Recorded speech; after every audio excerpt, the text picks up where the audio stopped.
AMC.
I'm going to show you what Yum Yum is.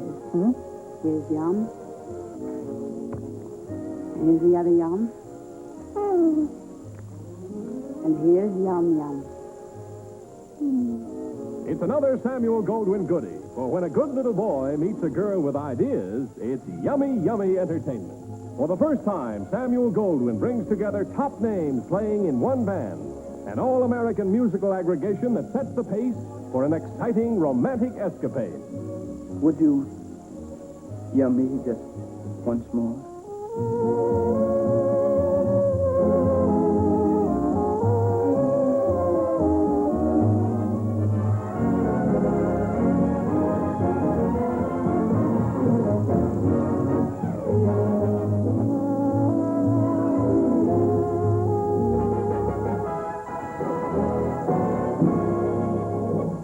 Next on AMC, Danny Kaye is a professor of serious music who changes his tune when he learns about swing, jive, and boogie-woogie. A Song is Born, co-starring Virginia Mayo. Next on AMC.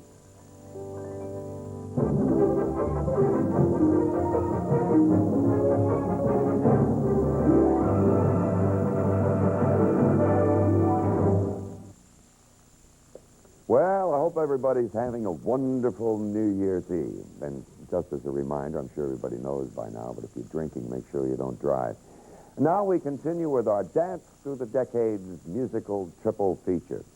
We're going to do this with a real treat for you. You're going to meet people like Phil Moore and Barney Bigard and Benny Carter and Zutty Singleton. And you say, who? I never heard of these people. Well, they're four of the musical greats who appear in our next feature. It's called A Song is Born, along with a couple of musicians you may be a little bit more familiar with, like Lionel Hampton, the great vibes player, and Louis Armstrong, and Tommy Dorsey, and Benny Goodman, and Charlie Barnett. A Song is Born is a delightful encyclopedia, really, of American music of the 1940s. It's a remake of Ball of Fire, in which a linguistics professor, was played by Gary Cooper, is introduced to a whole new world while he's researching a word in his lexicon called slang. Doesn't know what it is, so he goes out to find out. Well, in this version that we're going to see tonight, Danny Kaye is a professor also, only this time he's working on the history of music. Sam Goldwyn produced both the original and the remake of this movie, so he used the same crew, including the director, Howard Hawks, legendary cinematographer Greg Tolan, and art director Perry Ferguson. He also brought back supporting actors Mary Field and Will Lee. A Song is Born was promoted very heavily throughout the United States with advanced color ads in all of the magazines announcing K-Day is coming. And if you wonder what K-Day was, it refers to Danny Kaye, who's the star of A Song is Born.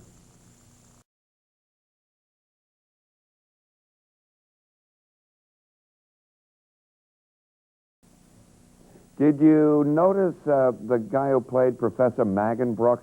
He was the one who grabbed his clarinet and he joined Buck and Bubble for Anitra's dance. Well, of course, that was the king of swing himself, the one and only Benny Goodman, greatest clarinet player that ever lived. Danny Kaye was known for his expertise in musical comedy. So why In a film dedicated to music, did he do so little singing, do you think? Well, Sylvia Fine, that was Danny Kaye's wife, who wrote most of the musical numbers that he sang, had something to do with that. Producer Sam Goldwyn had asked her to write 3 songs for the movie, and she said, terrific. That'll be $60,000. Not unreasonable, really, when you consider the fact that Goldwyn had previously paid her $25,000 for only 1 song. That was in A Kid from Brooklyn.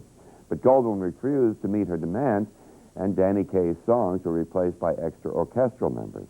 We'll be right back. Next on AMC, John Travolta, Olivia Newton-John, and Stockard Channing bring back the sounds of the fabulous 50s in the lively musical Grease, featuring Eve Arden and Sid Caesar. Next on AMC. TriStar Pictures and American Movie Classics, cable TV's only all-classic movie channel, celebrate the opening of Chaplin in theaters everywhere January 8th with a once-in-a-lifetime opportunity for you to win a trip for 2 to an exciting Hollywood premiere.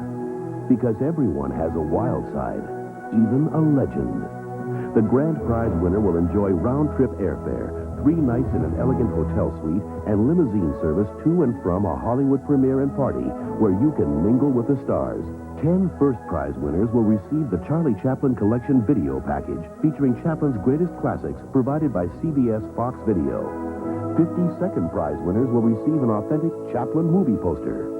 Look for entry forms starting on or about December 24th, 1992 through January 11th, 1993 in USA Today, or write your name, address, age, and daytime telephone number on a postcard and mail it to Chaplin USA Today Sweepstakes, Post Office Box 35470, Louisville, Kentucky 40232 by January 22nd, 1993.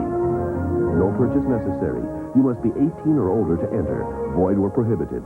Odds of winning depend on the number of entries received. For a complete list of rules, write to Rules, Chaplin, USA Today Sweepstakes, Post Office Box 35470, Louisville, Kentucky 40232. Chaplin. Rated PG-13. Dean Martin puts the ooh in smooth. I like the way your bone structure is structured. Jerry Lewis puts the ooh in goofy. Wow! A pair of struggling playboys. Well, one's more of an apprentice. Which one came out, the store? With a bevy of beauties, including Dorothy Malone, Shirley MacLaine, Ava Gabor, and Anita Ekberg. It's Artists and Models, premiering New Year's Day at 2 p.m. Eastern on AMC. Warmest wishes for a happy holiday, a peaceful new year, and all the best always. Happy holidays! Coming up next on AMC.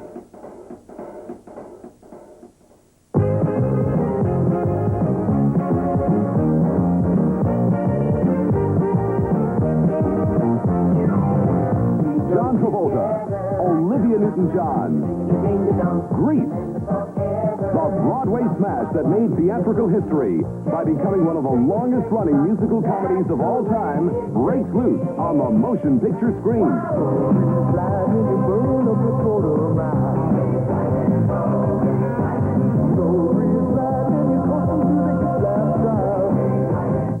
John Travolta, the sensational star of Saturday Night Fever, ignites the screen in Grease.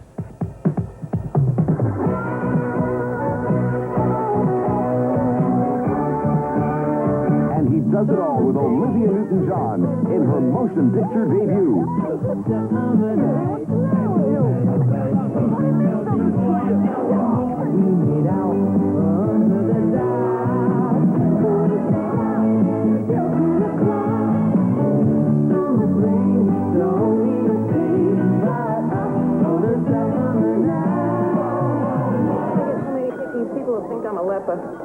Cheer up.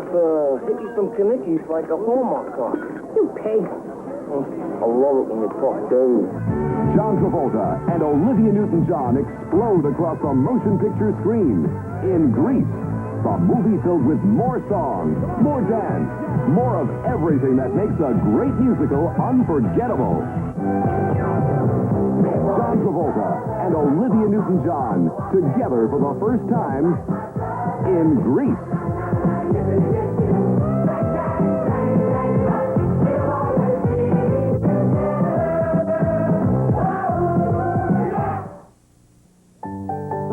Next on AMC, John Travolta, Olivia Newton-John, and Stockard Channing bring back the sounds of the fabulous 50s in the lively musical Grease, featuring Eve Arden and Sid Caesar. Next on AMC.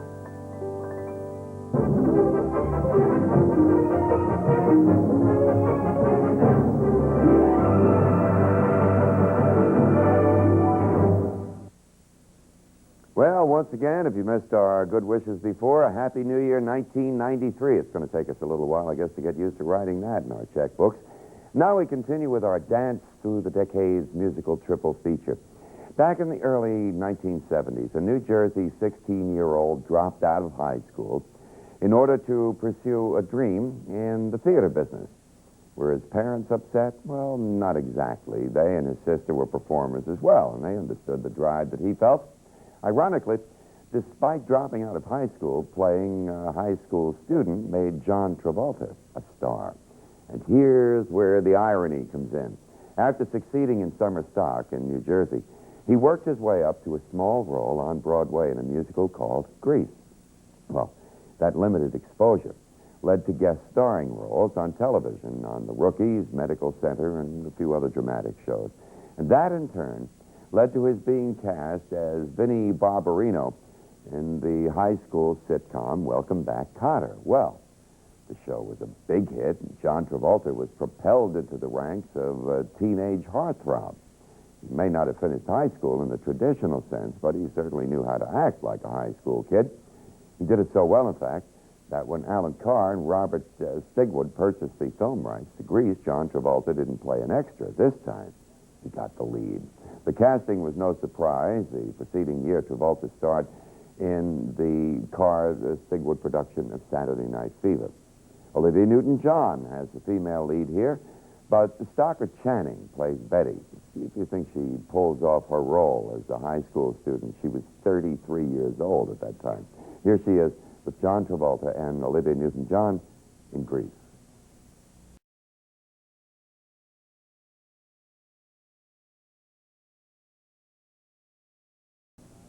Well, you might have recognized a couple of future TV stars way down in the cast list of Grease. Lorenzo Lamas played Tom Chisholm. He's the son, of course, of Fernando Lamas and Arlene Dahl. And after his appearance in Grease, he was to go on to become one of the stars of the hit series Falcon Crest. He played Jane Wyman's grandson, Lance, I believe. And on the current TV series Empty Nest, there's Diana Manoff, who played Marty in Grease. Like Fernando Lamas, she came from a Hollywood background as well. Her mother is actress Lee Grant.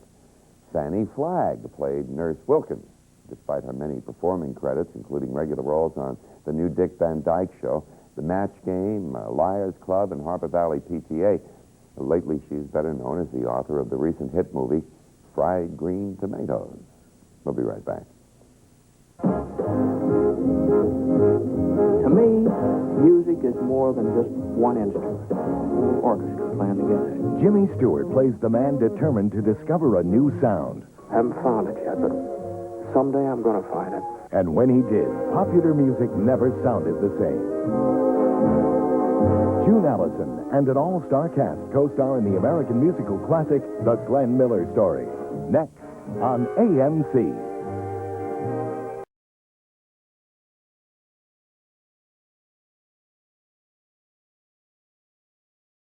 Okay, let's hit it, boys. From the man who brought together the most popular band in the land comes the best big band movie ever made. At last, the skies above are blue. With swing favorites like At Last. Tell me, darling, is there still a spark? Serenade in Blue. And the Academy Award nominated I Got a Gal in Kalamazoo, featuring Tex Beneke.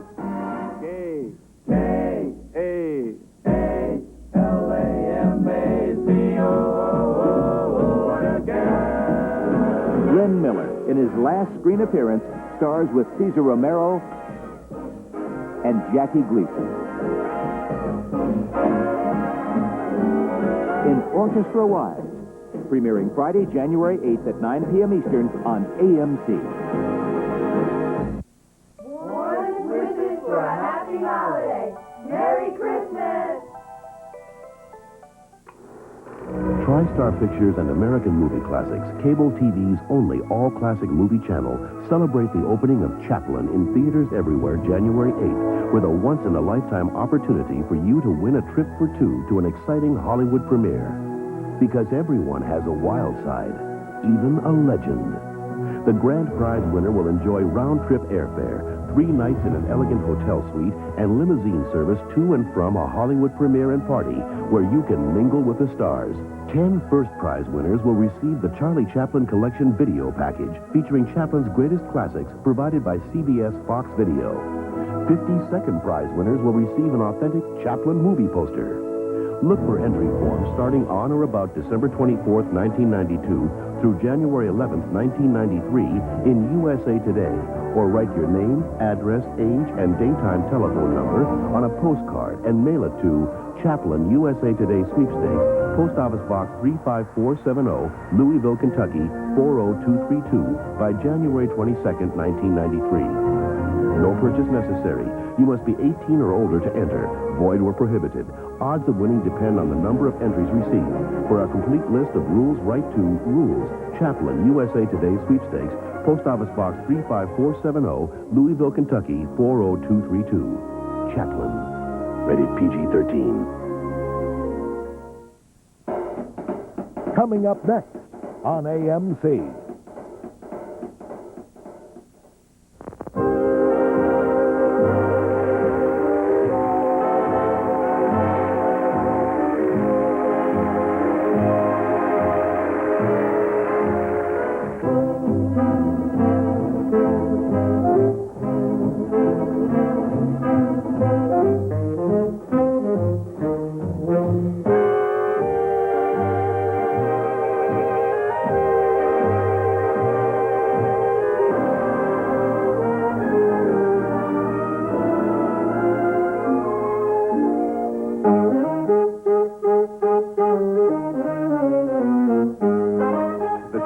And warmest love story that ever happened.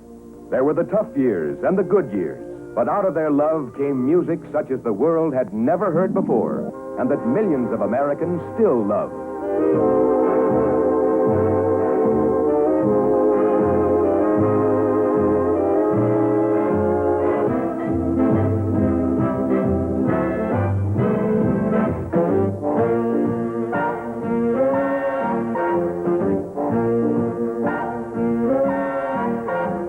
And as guest stars, these musical greats, Francis Langford and the Modernaires. Pardon me, boy, is this the Chattanooga choo-choo? Yes, yes. And Gene Krupa and Louis Armstrong.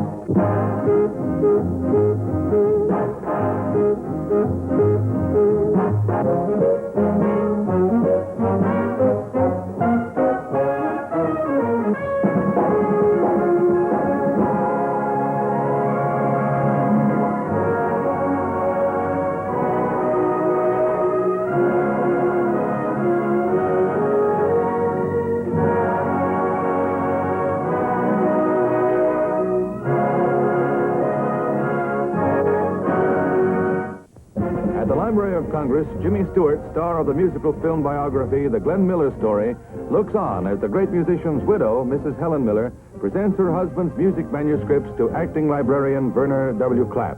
It's the first such musical collection ever received by the library. Mr. Clapp, it gives me a great deal of pleasure to present to the Library of Congress this manuscript of the Moonlight Serenade, which was the theme song of my husband. Thank you very much. Next on AMC, Jimmy Stewart and June Allison star in the touching story of a band leader who became an American hero. The Glenn Miller Story, next on AMC.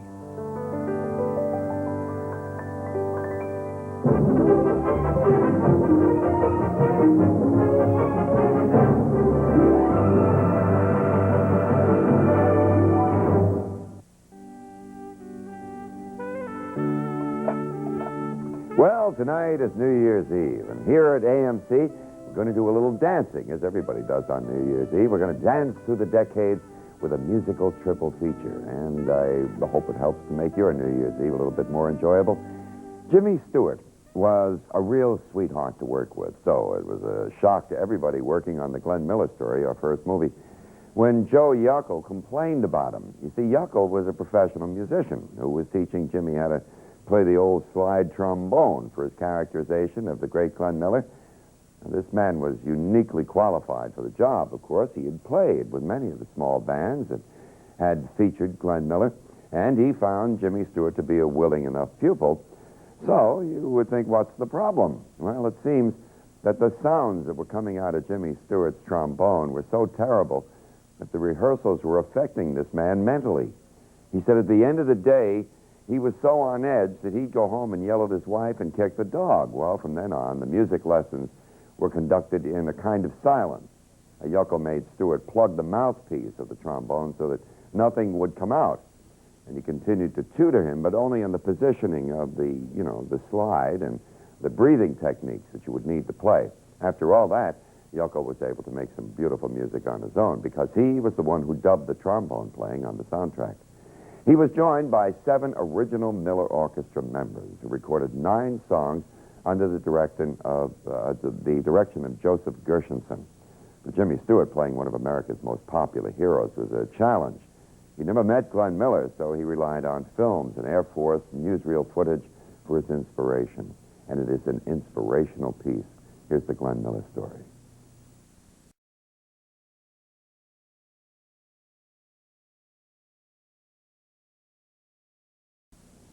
Well, of course, if you were around back in the 1940s, I'm sure this Glenn Miller story brought back a lot of wonderful memories for you. It does for me every time I see it. Glenn's hit song, Chattanooga Choo Choo, had been played more than 100 million times on the nation's jukeboxes. I put a few nickels in myself, I recall. In fact, it was estimated that in 1940, 1 out of every 3 nickels that went into a jukebox played a Glenn Miller recording. His other top hits included, well, there were so many of them. In the Mood is one. I Love Tuxedo Junction, Moonlight Serenade, of course, the theme. In addition to being the nation's most popular band leader, Glenn Miller starred in 2 Hollywood motion pictures, only 2. A lot of people thought they were Sonia Henney movies, but Sun Valley Serenade, of course, I always thought of as a Glenn Miller movie, and the other one was Orchestra Wives. You may have seen both of them right here on AMC, I hope so. The band broke up when Glenn Miller joined the Air Force, and he went off to fight in World War II. He was one of the ones, unhappily, who never came back. The entire nation went into mourning when his plane crashed in a flight from England to France. Wreckage from the plane was never found. Now let's look at this.